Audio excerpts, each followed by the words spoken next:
transportasi massal. Sementara itu, faktor keamanan dan kenyamanan serta tidak adanya standar tarif menjadi permasalahan pada sejumlah layanan transportasi alternatif, seperti bajai dan ojek.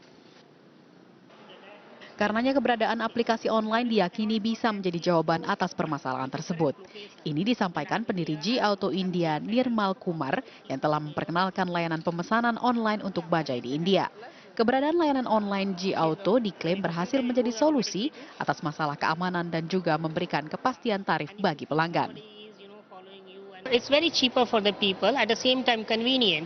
All the drivers under the network are police verified.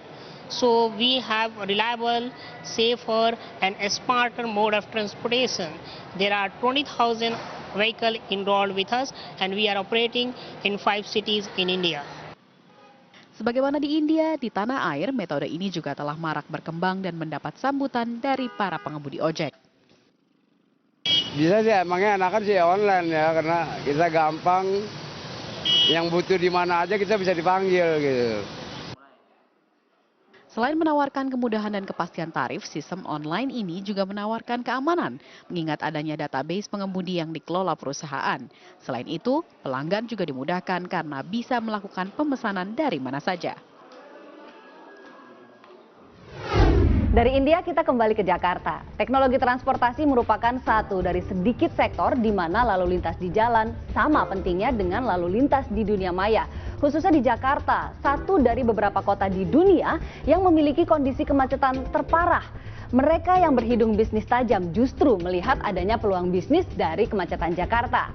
Kita akan mengulas persaingan antara Gojek dan GrabBike dan berapa besar angka di balik dua perusahaan rintisan ini. Kita lihat dari sosok utama di balik dua perusahaan rintisan ini, yaitu para CEO. Gojek adalah perusahaan asli dalam negeri dan mendapat julukan Uber untuk sepeda motor. Gojek telah berdiri sejak 2011, sehingga warga Jakarta sudah merasa akrab dengan layanan ini. Founder dan CEO Gojek, Nadiem Makarim, merupakan lulusan Harvard Business School. Setelah meraih gelar MBA, Nadiem bekerja di McKinsey selama 3 tahun. Lalu Nadiem direkrut Rocket Internet untuk menjadi Managing Director raksasa e-commerce Zalora. Hanya bertahan setahun, Nadiem lalu memilih bekerja di perusahaan layanan pembayaran Kartuku. Kekuatan Nadiem terletak pada pengalamannya memahami pasar Indonesia dan menjadi pionir bisnis di ranah ini.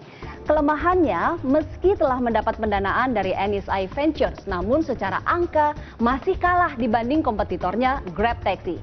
Grab Taxi adalah perusahaan Malaysia yang diciptakan oleh lagi-lagi lulusan MBA Harvard Business School Anthony Tan pada tahun 2012. Anthony pernah bekerja sebagai kepala marketing di perusahaan keluarganya Tan Chong and Sons Motor Company.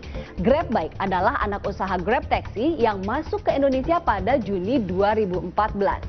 Berikutnya kita lihat komparasi para ujung tombak usaha ini, yaitu The Riders.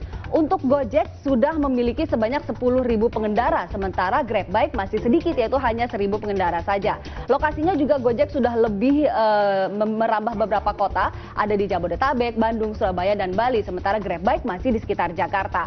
Namun untuk penghasilan sedikit berbeda. Untuk Gojek 80% untuk pengendara ojek, sementara 20% untuk Gojeknya, dan GrabBike 90% untuk pengendara ojek, dan 10% untuk GrabBike. Untuk seleksi, ada tes kepribadian, interview, dan juga cek surat domisili untuk Gojek, sementara GrabBike hanya screening dan juga pendataan ulang. Kita sudah bicara dari sisi CEO dan para pengendara. Sisi penting lainnya adalah para pelanggan. Kita lihat di sini, di mana untuk aplikasinya, Gojek ternyata sudah diunduh sebanyak 400.000 kali. Jauh lebih sedikit dibandingkan dengan GrabBike yang sudah diunduh sebanyak 3 juta kali untuk aplikasinya. Biaya untuk Gojek 25.000 untuk 6 km pertama dan 4.000 untuk tambahan setiap 1 km, sementara GrabBike 25.000 untuk 5 km pertama. Dan untuk pembayaran, Gojek bisa secara cash, juga bisa dibayar secara menggunakan Gojek Kredit, sementara GrabBike masih pembayarannya secara cash. Dan ada promo-promo yang menarik pelanggan. Gojek menawarkan saldo promo Rp50.000 dan pada 8 Juni hingga Ramadan ada promo sebesar Rp10.000 kemanapun Anda suka, sementara GrabBike ada diberikan secara gratis ketika itu pada tanggal 20 hingga 31 Mei 2015 dan sampai 10 Juni ada biaya sekitar Rp5.000 untuk pemakaian kemana saja. Asuransi ada diberikan baik untuk Gojek maupun juga GrabBike. Selain layanan ojek, Gojek juga telah lama membangun infrastruktur untuk menyediakan berbagai layanan seperti layanan kurir, belanja, dan pengantaran makanan yang disebut GoFood. Namun GrabBike tidak bisa dipandang sebelah mata. Dengan suntikan dana sebesar 4,26 triliun rupiah dari Temasek dan juga SoftBank, GrabBike berpotensi mengungguli Gojek jika bisa mengembangkan teknologi yang lebih bagus, merekrut lebih banyak pengemudi, dan menggencarkan upaya marketing. Jadi mana yang menjadi pilihan Anda, Gojek atau GrabBike?